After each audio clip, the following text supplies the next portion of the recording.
کچھ اور پھر کوسچنز ہیں. کسی نے پوچھا ہے کہ والدین اور بہن بھائیوں پر اگر قربانی واجب ہو لیکن ان کے پاس ابھی پیسے نہ ہوں تو کیا انہیں بتا کر ان کی طرف سے ہم قربانی اپنے پیسوں سے کر سکتے ہیں، اور یہ یوں کریں کہ رقم فی الحال ان کو ادھار دے دیں اور بعد میں انہیں معاف کر دیں؟ کیا حکم شرع ہوگا؟ دیکھیں پہلے سمجھ لیجئے کہ عبادات تین طرح کی ہیں.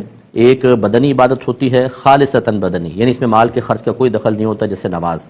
بعض خالص مالی عبادات ہوتی ہیں، یعنی اس میں بدنی مشقت کا کوئی عنصر نہیں ہوتا، کوئی جز نہیں ہوتا، جیسے زکوٰۃ کی ادائیگی. اور بعض ان دونوں کا مجموعہ ہوتی ہیں کہ مال بھی خرچ ہوتا ہے اور بدنی محنت بھی ہوتی ہے، جیسے حج ہے. تو بدنی عبادت تو فقہ حنفی کی روشنی میں کوئی بھی ایک کی طرف سے دوسرا ادا نہیں کر سکتا، لیکن مالی عبادت کے اندر کر سکتا ہے. اب اس میں دو صورتیں ہیں کہ جیسے ان کا پیسہ ہو، وہ مجھے وکیل بنا دے، میں خرچ کر دوں، یا پھر ان کے پاس پیسے ہی نہیں ہے لیکن کوئی چیز واجب ہے، جیسے آپ نے قربانی کا کہا، تو میں اپنے پیسوں سے ان سے اجازت لوں اور اپنے پیسوں سے قربانی کر دوں. تو اس میں نیابت، خلافت یا وکیل بنانا جائز ہوتا ہے، یعنی اگر دوسرا بھی اپنے مال سے کر دے گا تو ہو جائے گا. تو لہٰذا یہ صحیح ہے، آپ کر سکتے ہیں. لیکن جو دوسری صورت بتائی وہی افضل ہے، لیکن اس میں بھی آدھا حصہ آپ نے ویسے کہہ دیا، آپ ان کو ادھار دیں اور پھر ان سے ادھار واپس لیں باقاعدہ.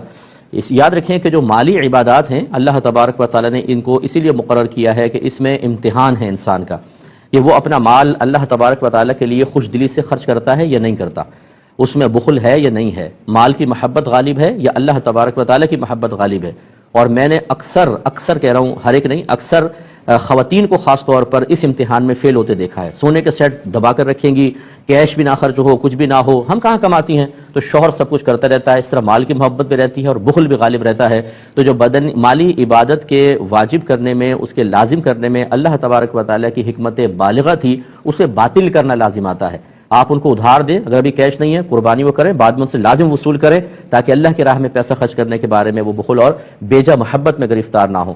آپ ان کو محبت میں ان کے ساتھ دوستی نہیں کر رہے، آپ دشمنی کر رہے ہیں کہ جب ان کو مال اتنا عزیز اور محبوب ہو جائے گا کہ وہ اللہ کی راہ میں خرچ ہی نہیں کریں گے، چلو بیٹا کر رہا ہے، فلاں کر رہے ہیں، بھائی کر رہے ہیں، بہن کر رہے ہیں، تو لازم سی بات ہے کہ یہ تو پھر ان کے لیے نقصان کا باعث ہے.